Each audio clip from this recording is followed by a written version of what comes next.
vrai, c'est quoi la xérographie? Bonjour à toutes et à tous, bienvenue dans la Technologie, c'est un plaisir pour moi de vous retrouver en vidéo. Vous nous connaissez, ça c'est sûr, mais est-ce que vous connaissez Xerox? Est-ce que vous saviez que cette entreprise est à l'origine de l'une des techniques d'impression les plus poussées au monde, et ce depuis les années 1930? Pour vous parler histoire, je vais vous parler de Chester Carlson. En 1938, il découvre l'électrophotographie. Il se base sur deux phénomènes. Les matériaux qui ont une charge électrique opposée s'attirent naturellement. Et ensuite, certains matériaux deviennent de meilleurs conducteurs lorsqu'ils sont exposés à de la lumière.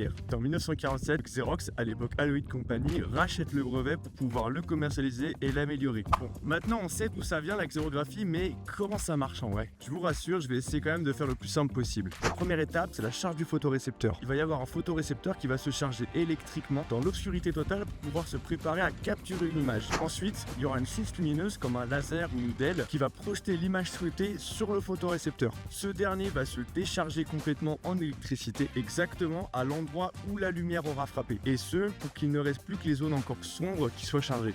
Vient ensuite la partie du développement. C'est là que les fameuses cartouches tonnerre vont intervenir. Alors, il faut savoir que le tonnerre possède des particules électrostatiques qui vont permettre au tonnerre justement de s'accrocher à l'image. Une fois que le tonnerre est en place sur le photorécepteur, est transféré sur le papier chargé électroniquement à l'opposé du photorécepteur pour ensuite récupérer l'image. Une fois que le tonnerre est posé sur le papier va passer dans un rouleau qui est lui-même chauffé et qui va faire fondre le tonnerre pour qu'il s'accroche au papier. Pour finir, il arrive qu'il y ait des résidus de tonnerre qui soient encore présents sur le photorécepteur. C'est là qu'intervient la brosse de nettoyage rotative qui va ensuite éliminer les résidus à la prochaine impression.